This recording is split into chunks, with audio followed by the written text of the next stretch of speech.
ध्रुवीकरण मतांचं होणार होतं, त्यानंतर मुसलमानांचं एक गठ्ठा मतदान हे कुठेतरी ममता बॅनर्जींच्या वाट्याला येईल असा जो एक अंदाज होता तो खरा ठरलेला नाहीये असं दिसतंय.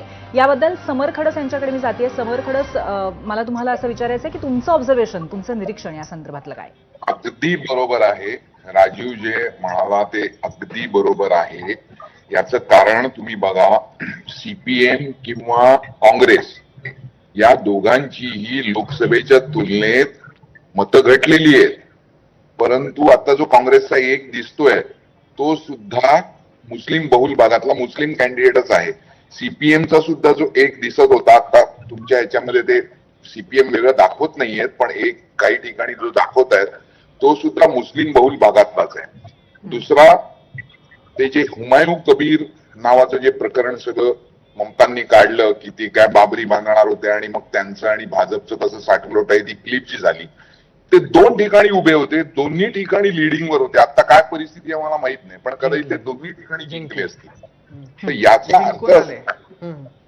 याचा अर्थच असा आहे की मुस्लिम कन्सॉलिडेशन जे ममता बॅनर्जींना अपेक्षित होतं ते त्या पद्धतीने झालेलं नाही.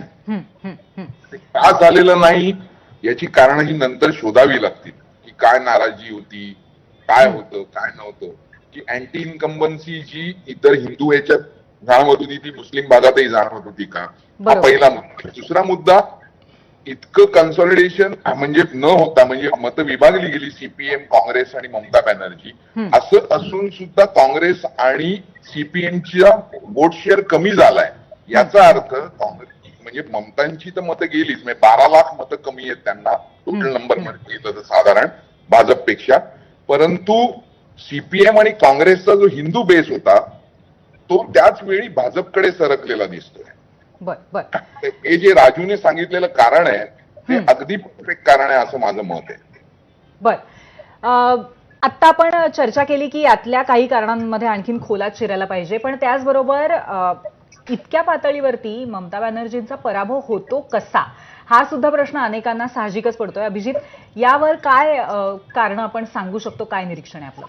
पूर्वी ज्या पद्धतीनं 2026ची विधानसभा निवडणूक झाली त्यात प्रमुख मला 4 कारणं दिसतात ज्यामुळे ममता बॅनर्जीचा पराभव झाला.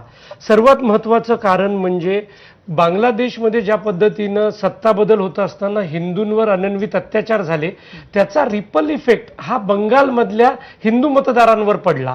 त्यांना हे जाणवलं की भारताच्या विभाजनाच्या वेळेला नौखालीमधल्या दंग्यांमध्ये सर्वात जास्त हिंदूंनाच मार खावा लागला आणि आत्ता बांगलादेशमध्ये होतंय.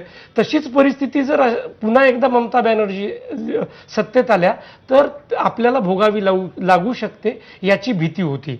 आणि दुसरा महत्त्वाचा विषय झाला तो म्हणजे मायग्रंट्स वोटर.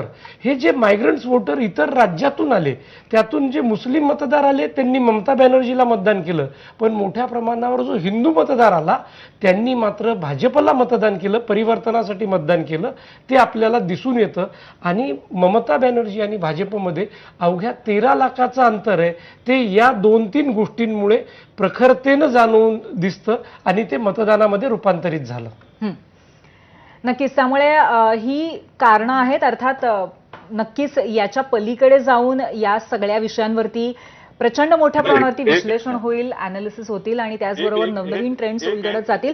मला वाटतं सचिनजींना काही बोलायचं, अगदी कमी वेळ आहे आपल्याकडे. सचिनजी, असं आहे की त्यांची एक निवडणूक मॅनेजमेंटची यंत्रणा असलेली ती कंपनी होती आयपॅक. 13 एप्रिलला त्यांच्यावरती खटला दाखल केला गेला, त्याला अटक केली गेली त्याच्या प्रमुखाला, आणि 29 एप्रिलला मतदान संपलं. 30 एप्रिलला ईडीनं सांगितलं दिल्लीच्या अतिशय कनिष्ठ न्यायालयामध्ये की आम्हाला त्यांच्या बेलच्या बद्दल काही ऑब्जेक्शन नाही.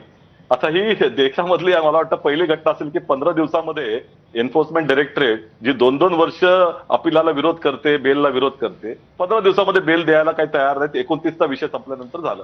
आता हे देखील कारण आहे अशा पद्धतीचा वापर भारतीय जनता पक्षाचा.